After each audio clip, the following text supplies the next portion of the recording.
या बस चालकाने निवृत्तीच्या दिवशी असा भावनिक निरोप दिला, ते पाहून लाखो नेटकरी हे त्याचं कौतुक करत आहेत। मित्रांनो, आयुष्यभर प्रामाणिक नोकरी करायची, मेहनत करायची आणि तीच नोकरी ज्यावेळी सोडण्याची वेळ येते त्यावेळी मात्र हा भावुक करणारा असा क्षण ठरतो। नोकरीला निरोप देऊन नवीन प्रवास सुरू करणं आनंददायी जरी वाटत असलं तरी तितकं दुःख देखील वाटत असतं। असा एक तामिळनाडूमधील बस चालकाचा व्हिडिओ सोशल मीडियावरती प्रचंड व्हायरल होत आहे, ज्याने आयुष्यभराची 30 वर्ष बस सेवेसाठी समर्पित केली।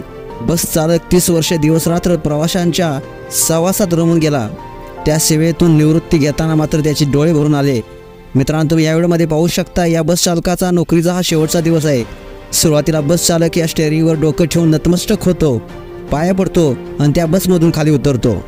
त्या बसमधून खाली उतरत असताना त्या बसच्या पायऱ्यांच्या देखील पाया पडतो। नंतर या बसच्या पुढे जातो, बस समोर उभा राहून तिला डोळे भरून पाहतो आणि त्या बसला मिठीच मारतो। मित्रांनो, हा व्हिडिओ पाहिल्यानंतर डोळ्यात पाणी आल्याशिवाय नक्की राहत नाही। असा हा हृदयस्पर्शी व्हिडिओ तुम्हाला कसा वाटला नक्कीच कमेंट्स करा आणि SS स्पोर्ट्स या चॅनेलला सबस्क्राईब देखील करा। धन्यवाद।